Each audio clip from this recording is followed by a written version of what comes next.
Hello, everybody. I am Linda Smallbones, and I am so happy to be chatting today to Christy Herselman. We face, and our children face threats like never before. They're being exposed to explicit material at younger and younger ages. Um, I was chatting to a grade 7 teacher the other day, and he was saying that the talk on the playground is explicit. And not honoring of one another or people's bodies. And so it's everywhere. Sexual content is everywhere for children to hear and to see. And it's tough out there for parents and kids. And I just wanted to ask Christy to come along to talk about her journey of writing this book called The Chat. If you haven't seen it before, it's well worth getting your hands on. Christy is a mom. And a wife, and she's from Durban, which is my hometown. Yay, good to have local. And Christy, it's so lovely to have you here. You started this movement called The Chat. Um, it started, I think, with a book, but you can fill us in on the details, and has become a movement. Yeah, how did that start? How did it happen? Oh, thank you so much for having me. It is so lovely to be with you, Linda, and to talk about this topic that I am so passionate about. And the Mm. chat started about 11 years ago now. I always think my daughter's 18 and it started when she was 7. And we were at a birthday party. My daughter's friend was turning 7. And I was standing around with some of the other moms, those birthday parties before drop and go. Drop and go, I feel, Yeah. is such a milestone for parents, right? You can eventually just like Yes. have fun. I don't have to sit there and try not to eat the sweets. I can go and do something by myself. But it was before that. And so I was standing around with some of the other mums, and we were just chatting. And one of the moms said, asked us, have you spoken to your daughter about sex?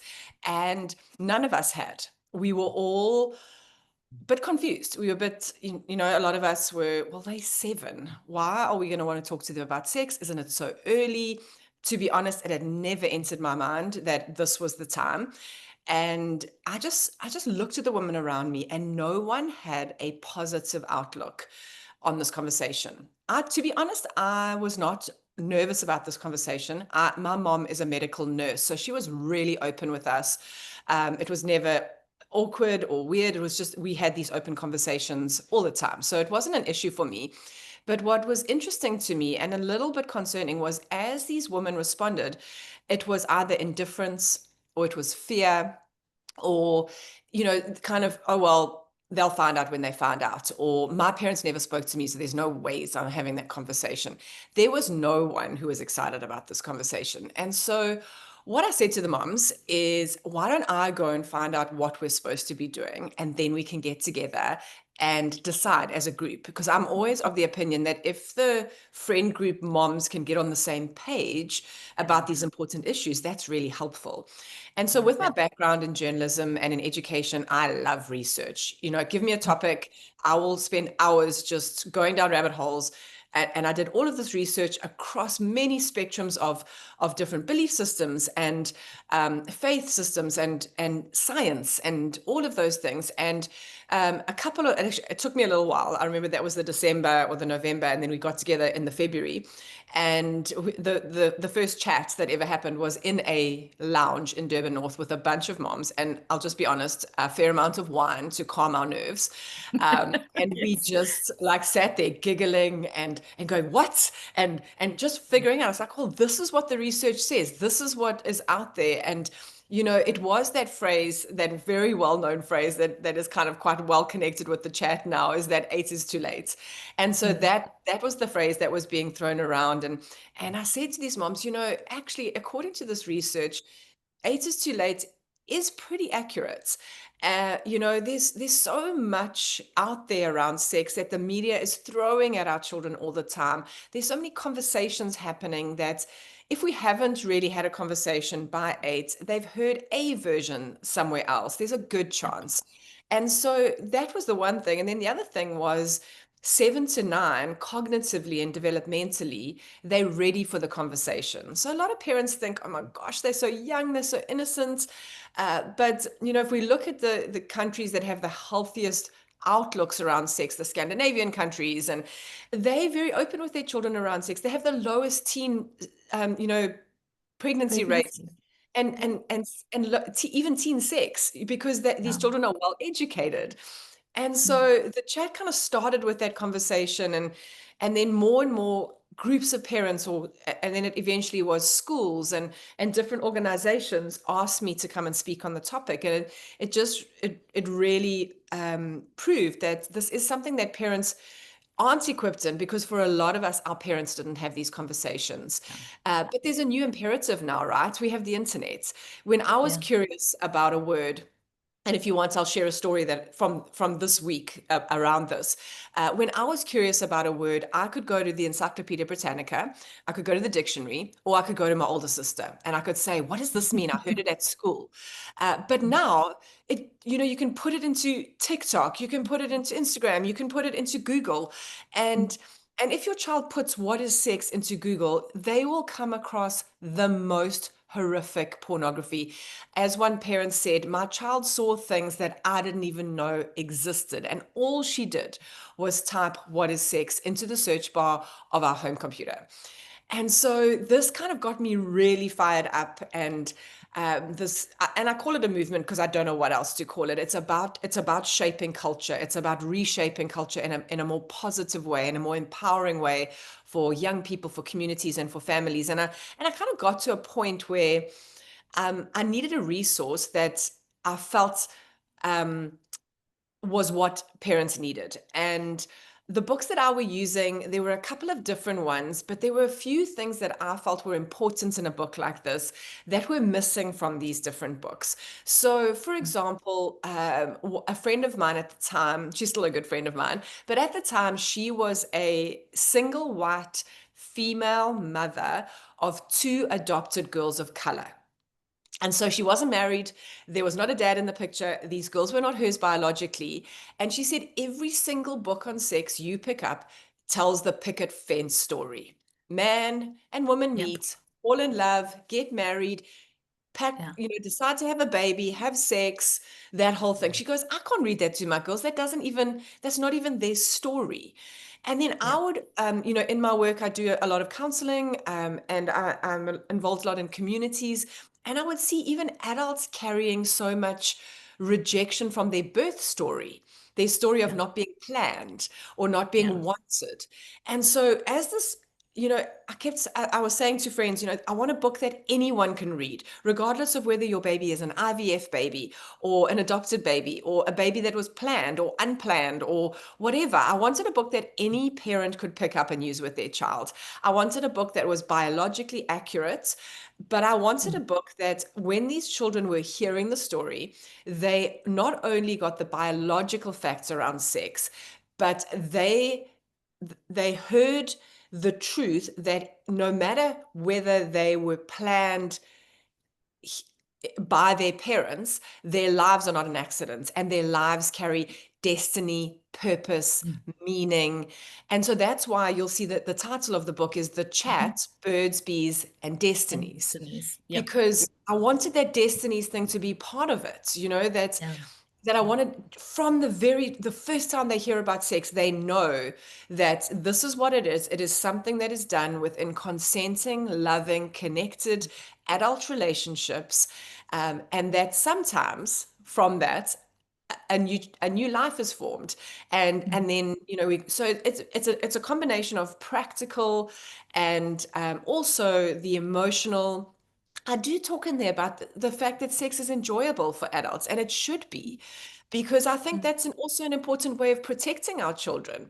Yeah. That it is not something that should ever be forced on you. It should not be something that you don't want to happen, and Mm. that when it's done in the right place with the right person at the right time, it is a beautiful thing. Yeah. A lot of parents think, "Oh my gosh, if I tell my child that they're going to want to run out, they're going to run out and have sex." Well, the studies and the research are pretty clear. Children who get accurate information about sex, about what it is, about the fact that it's good and it's something worth protecting, worth making intentional decisions around, they're the ones who make the best decisions around sex. The ones whose Yeah. parents don't talk to them, the ones who are confused about sex. It's the same as talking Mm. about drugs. We don't tell our kids about cocaine and heroin and weed, and then our kids want to go out and do it. Or, we don't tell our children don't run across the road. And they're like, oh, now I want to run across the road to see if a car hits me, or oh, now I want to try heroin to see if. No, no, no, that's not What that's the not accurate. research bears out. No.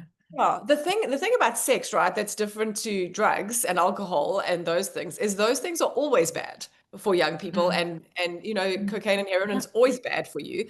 Sex is something that actually is good. And Mm. so it for me there's a beautiful saying that says without vision we cast off restraint. It Mm-hmm. actually comes from the Bible, but it's a beautiful and very powerful truth about human behavior is Yes. that when we have a vision for something, we are much more likely to make good decisions around that thing. And so Mm. telling our children sex is bad, and all we ever do is talk about teen pregnancy and STDs and all of those things, those children actually are more likely to have sex because they are not their thing around sex is not this is something good and I have something good to look forward to. it's Mm. it's just like don't do the bad things. And we know Yeah. that young people are not very good. They're not very, because of the underdeveloped prefrontal cortex, fear is not a great motivator for them. They don't really Yeah. like it, doesn't really stop Yeah. them. But Yeah. vision does empower them. And Yeah. so so that's what the chat is about, and that's what the book is about. Is it's a book that anyone can read to their children. It's aimed at 7 to 9. The other reason why I encourage parents around 7 to 9, and let's just say that the conversation about sex is one chat amongst many micro chats. Yeah. So Yeah. if you go onto my website, you'll see an age guide, and it starts from really young when we start naming body parts, and it goes Yeah. all the way until they're teenagers, and gosh, that's when the questions get real. But the conversation about sexual intercourse, and that is what this conversation is, the best place for that is 7 to 9 because they're cognitively ready, but also, I mean, Linda, you've got children who are teenagers now that Mm. 10 to 12, I mean, they literally want to stick their fingers in their ears Yeah. and go la la la la la la la if you start talking Yeah. about sex, because sex is weird and you weird mom for wanting to talk to me, and girls are gross or boys are gross, but at the same time I'm attracted to them and I don't know what's going on and I'm going through puberty and it's wild. That's a tough place to have the sexual intercourse Mm. conversation. But Yeah. actually, and honestly, I've probably literally thousands and thousands and thousands of parents I've spoken to, and the overwhelming feedback of parents who've had the conversation about sex between 7 or 9 is the same. It was not as hard as I thought it would be. It was all in my head. My kids Yeah. were curious. Some of them were a little bit grossed out and they were like, ew, you and dad did that, or ew, you and mom did that. That's weird. How funny when I spoke to my daughter about sex, because I've got Emily who's 18 and I've got Blake and Ryan who are twins who are 16. And Mm. when I told Emily about sex, she said to me, so mom, Blake and Ryan are twins, so you only have to have sex twice. And I was like, that's so smart. Like, and then you know what I did? I didn't lie. I said to her, no, dad and I actually do have sex other than that, because sex is also the way that a husband and wife show a deep love for one another. And it is the Mm. deepest way that two people can connect. And Yeah. so we've had sex more than 3 times. And I left it at Wonderful. that because I didn't have to tell her Yeah. about how often or whatever. It was just, Yeah. and so she was ready for that conversation. But she hadn't kind of tipped over into that like gross me out of phase. Yeah. And so, Yeah. yeah, so the overwhelming thing is that parents say is it wasn't as hard as I thought. My kids had one or two questions. Some of them were a little grossed out, but most of them were like, okay, cool, can I go play now? Yeah. Um, Yeah. and it was fun. And a lot of Yeah. the time parents go, oh my gosh, that was so much easier than I Yeah. thought. And then Yeah. the teenagers I speak to whose parents did talk to them about sex, they often say, "Oh, it was a bit weird, it was a bit awkward, but I'm so glad my mom did or my dad Sure. did, because when Yeah. I came across stuff online, and I've had so many young people say this to me, when they came across porn or they came across something, because there's so much sexually explicit content on TikTok, on Instagram, on Discord, on PlayStation, they would come across it and they'd be like, wait a minute, my mom or dad told me about sex, and they have that Mm. layer of protection. Yeah. Yeah. Sometimes they look at it anyway because they're young, but they Fair have, enough. you know, Yeah. it's like when we don't teach our kids about sex, we're sending them into a battle without a sword or without a Yeah. gun. You're just Yeah. sending them in defenseless, into a minefield, because this is the Yeah. new imperative: is there is sex everywhere. A Yeah. study I saw a little while ago said that the average teenager is exposed to about 15,000 sexual references a year. So that means over Yeah. 1,000 times a month, they see something about sex, whether it's on Netflix or a billboard or a comment on the school playground, Yeah. or online. Obviously, so much of it is online. But there's Yeah. sex everywhere. And so, and the world is obsessed with sex, and teenagers Mm. are obsessed with sex, about talking about sex. And so we need to get our voice into the conversation, because this is Yeah. the thing, right? Is the studies show us that a parent's voice around sex will determine and guide a child's decisions about sex over and above any other voice.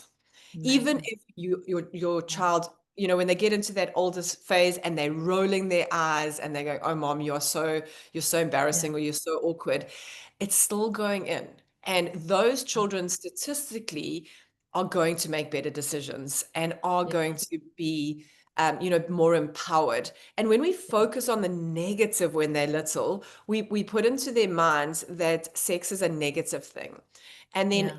Yeah. that kind of thinking is really hard to undo when you are ready to become sexually active. When you do get married, or you do have sexual relationships, if it's all been don't do this, don't do that, it's kind of hard to reteach your brain, rather than this is something beautiful that is meant for then. Yeah. Yeah. There's so much in what you're saying, Christy.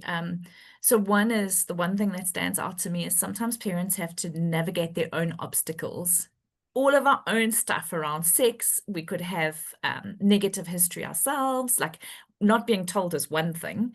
Another thing is there's so many people in South Africa living with trauma, like sexual Mm. trauma. What you think about yourself and your body, that whether you have body positivity and like confidence or not, like there's all of those kind of obstacles. And that's part of the work that I do, is try and work with parents. Okay, like what are your biggest obstacles? What's preventing you from taking the first step? And I Mm. truly believe in books as a way of doing it, because the sitting side by Yeah. side, not face to face, much less daunting, and acknowledging like acknowledging, yeah, this might feel a bit awkward, but it's okay. I have one book which is all around good, bad, secret touching. It's a child protection book, and it talks about the adult reading with you. Check their face if they've got a purple face, if they've got a red face, if they're embarrassed. Um, so like using humor, I think it's Mm. really important. Like this doesn't have to be a big, serious, like, no, this is what I'm going to tell you.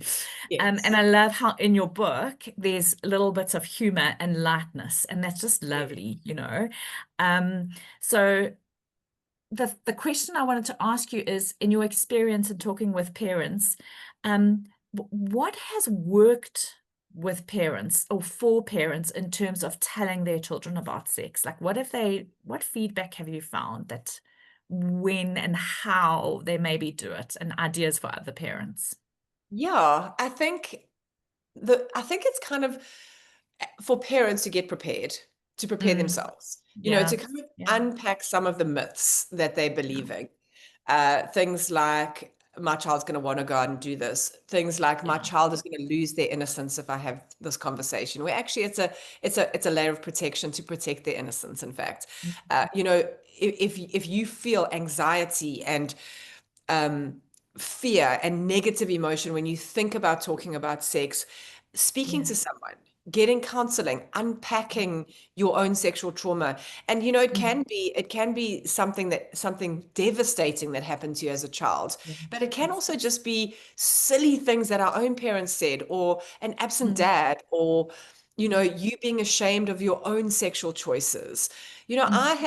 I had to come to a point, even in my conversations with my own children, where I had to look back at some of my regrets and my decisions that were poor and get to a point of forgiving myself and Mhm. healing from the results of those decisions, and Mm. then deciding that actually every generation of parents gets to decide the legacy they pass on to their own children. So we don't have to perpetuate the legacies of our pasts. And that for Yeah. me was so freeing that Yeah. I get to decide, because sometimes I'd be like, who do you think you are? You know, like having these conversations, look how poorly you did this. And so I had to come to a point where I said, I'm going to get healed. I'm going to forgive myself. I'm going to let go of all my regrets because I want sex to be something positive for my children. Yeah. And so I Yeah. think as parents, some of us need to go on that journey for ourselves because Mm.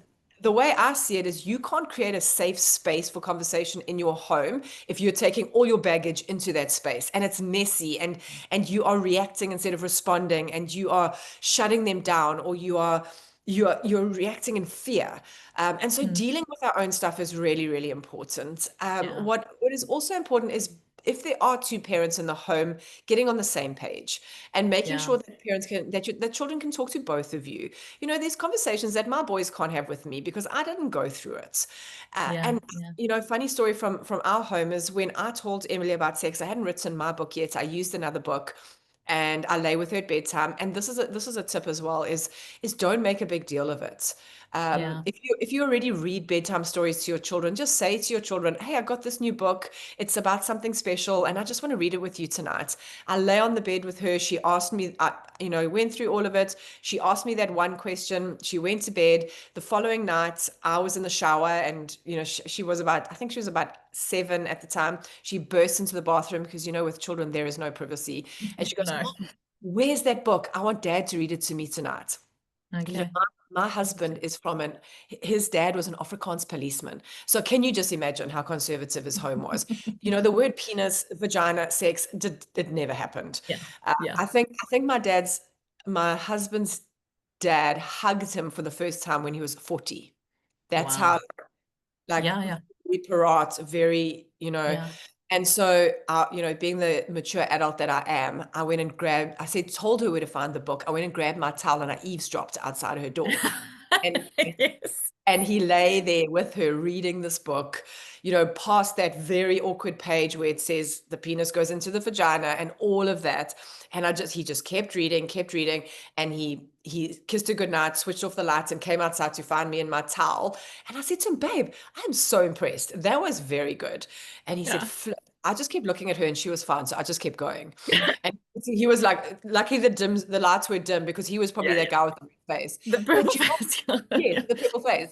But you know what? In that moment, Emily, what she internalized is Dad will talk to me about this stuff. So Yeah. if I'm Absolutely. dating a boy and I'm not feeling comfortable and I want to ask him, or you know, he will talk to me.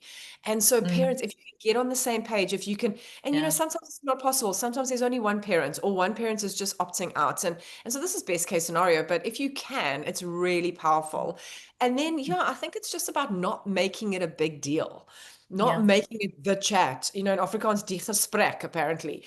And just saying, "Hey, I've got this book that I want to read with you."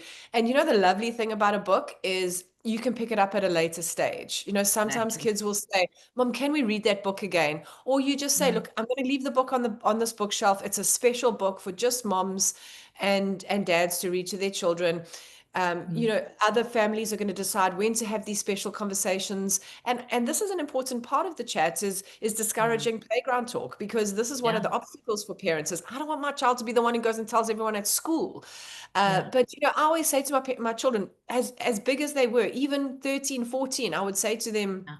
you know, when my daughter was in grade 8, she came home from high school and said, "Mom, do you know that sometimes boys girls let boys kiss their private parts. Well, by now I've practiced my chat face, so I was fine. But I've had all of these micro conversations along the road. And so I said to her, yeah, my darling, it's called oral sex. Let's talk about it. And we spoke about it. And at the end of that conversation, I said to her, remember, these are us conversations. Other moms and Yeah, dads get to decide when to have these conversations. It is not your job to now go and educate your friends on this, but I want you to know what they're talking about and that it is yeah, sex and that it is part of adult, loving, connected, committed relationships, and it is yeah, a big deal, and it's something that you need to be aware of. And so it's kind of just about keeping it natural, keeping it as I say, you practice your chat face. If you I mean I then was like, I could freak out later when I was alone in my bedroom yes, with my husband or whatever, but in the moment I always say to yeah, parents, it's about establishing yourself as the trusted mm, expert in sexual things. That's your mm, goal. It's mm, not to have all mm, the answers. It's not to do it perfectly. It's just to yeah, say, it's to show up and say, I will talk about these things. These are important and big topics, but we're a yeah, family who talk about these things. yeah, yeah. I love that. And I think sometimes our kids catch us off guard with things. And so I also want to say, like, to not panic, to say, like, maybe if you needed to buy yourself some time to take a breath and to like have your information ready, maybe it would also be like, wow, that's a really important topic. And I want to talk to you about that. Can we make Yeah. some time, just like whatever, after supper or tomorrow when we've got that time together? Can we sit and chat about it? But I love that you've asked me this. And I Yes. just want to take off the time pressure from parents. But one, so important to affirm that the kid has asked a good question. Um, Yes.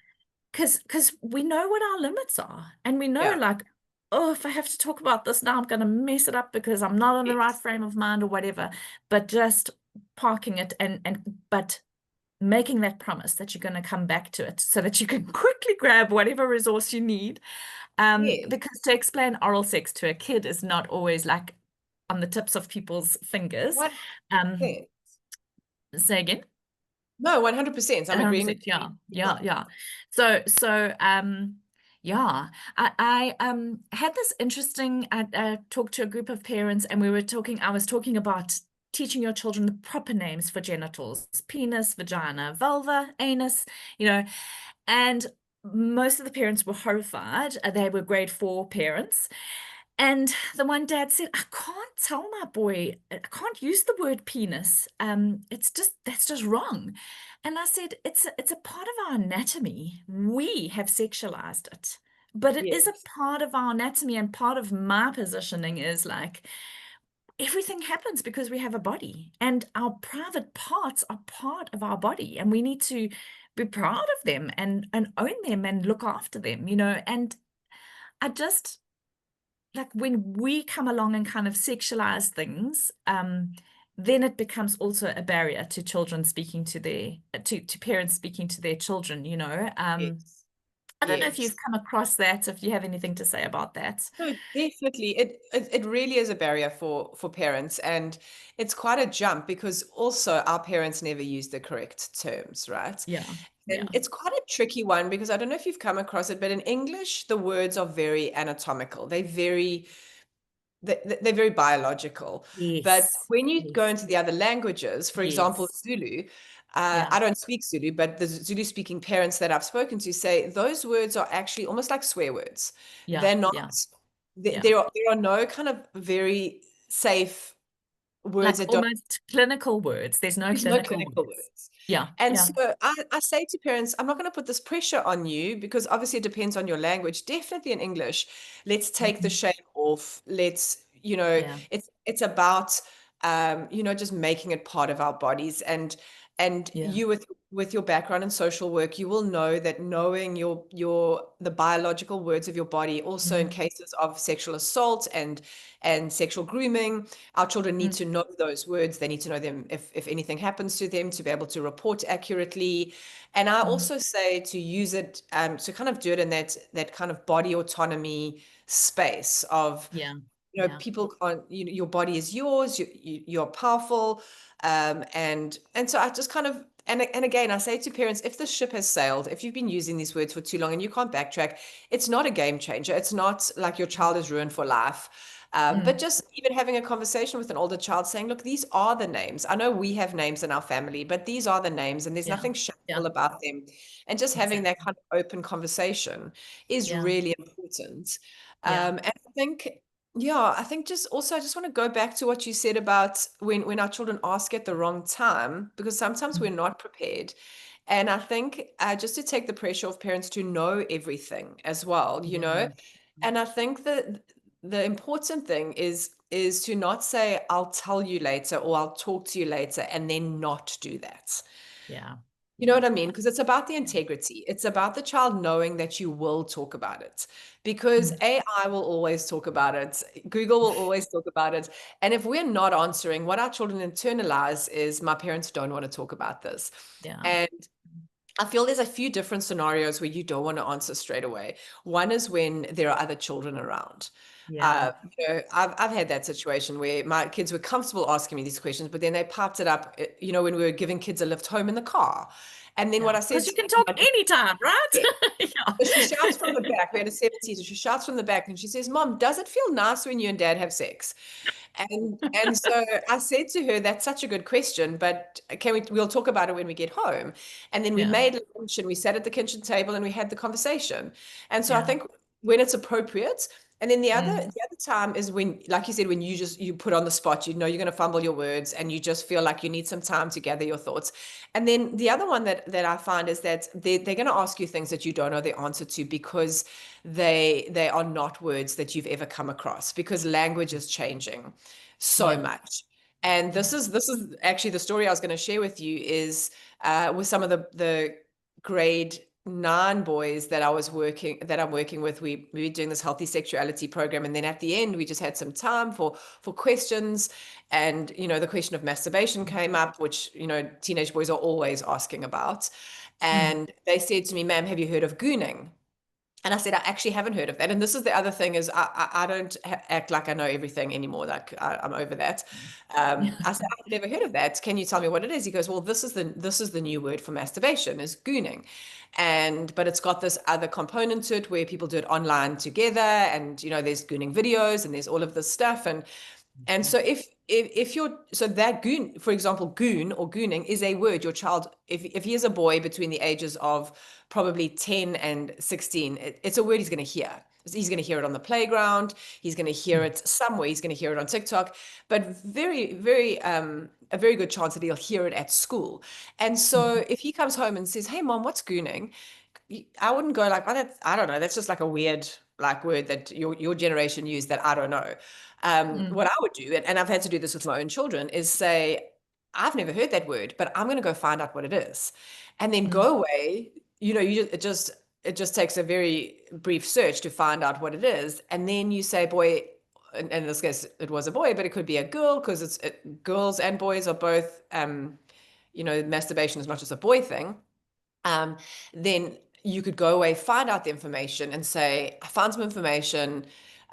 And then also, asking for context. Say, Yeah. it's Yeah. such an interesting question. I've never heard that word. What is the context? I want to Yeah. find out about it, but let me know, where did you hear it? What was kind of, and not like you're not a police interrogator with like a big light Yeah. shining. Like, where did you hear that? Who said that to you? You shouldn't hang out with those boys. I told you they were bad news. No, Yeah. just like, oh, that's such an interesting word. What is a sentence?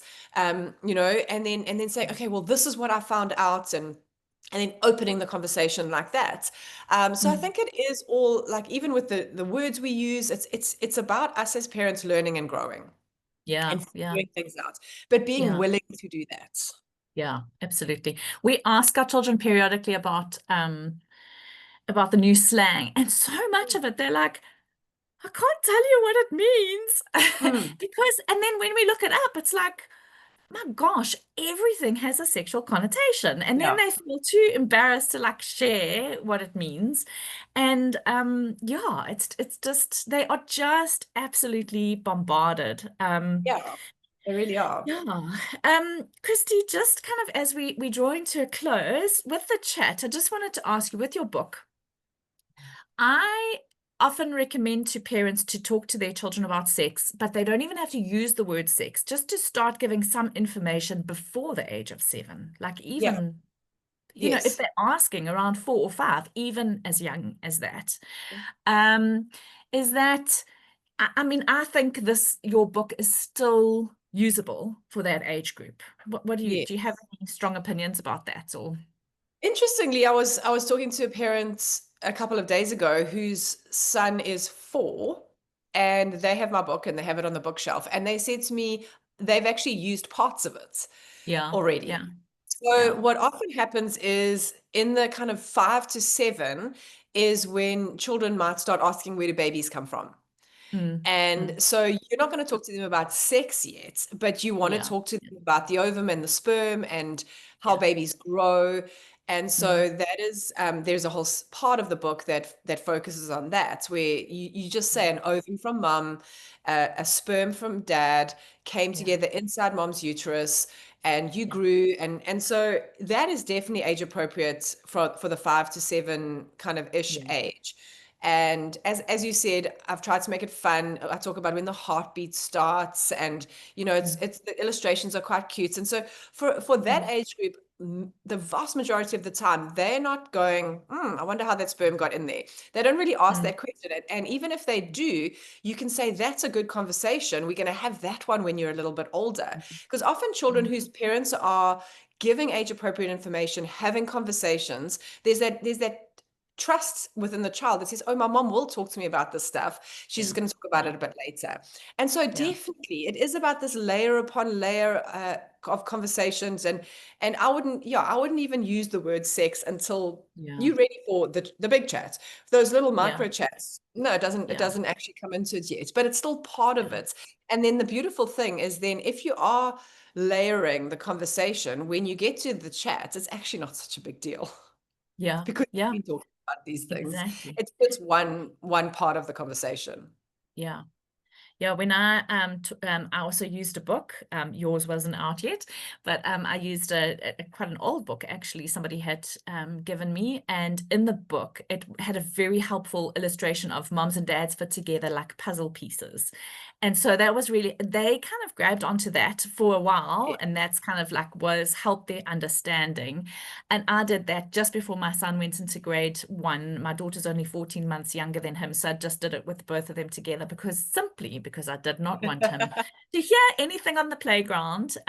The And broken telephone version. yeah, exactly. And so, and my daughter very much would have at that stage asked me any question, whereas I wasn't sure if my son would come back and ask me. So I wanted to Okay. make sure that he knew, hey, this is open Mm. for discussion. And so I think if we just like yeah, the thing that I feel like I want to impress on parents more than anything is that this is not one big download for kids. That's too Yeah, much for them. This is definitely. like Christy's been mentioning, like those micro chats about all of the body and the being from the smallest age, like and just building, like I'm really passionate about that body positivity and just owning how beautifully we are made. And yeah, this is about micro chats. This is about making yourself available. Um, yeah, and Christy, anything else like that you want to um, just encourage parents in as we close up? I think possibly the final thing I would say is to parents, don't wait for them to ask. Mm, I have identical twin boys, and one of them is an external processor. He asks tons of questions. You always know how he feels, whether it's positive or negative, and he's an open book. The other one is an absolute vault. He is a complete internal processor, but he is such a deep thinker.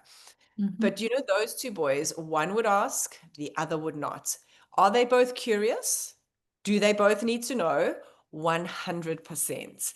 And Yeah, often I sit with parents whose children are 14 and they're saying to me, oh, I haven't told my children yet because they haven't asked, so they're obviously not ready. Please don't leave yeah, it to that. Yes, yeah, some children will ask. Yes, some children won't, but all children need to know. And often it is the ones who don't ask who are at higher risk because they might feel awkward. They just might, it's just their nature where they kind of have that they don't want to engage in those conversations. And so Mm. those conversations are going to be more awkward, but they are just as important. So I would say, if you're not sure, hop onto my website, thechat.co.za. There's a free downloadable age guide. Just, Yeah. bookmark it. And it's not a law. Do you know what I Yeah. mean? It's a Yeah. guide. Yeah. Um, Yeah. but if your children are on the high side, in terms of age, there is something called the law of first mention. And the law of Mm. first mention is the first time we hear about something becomes our grid.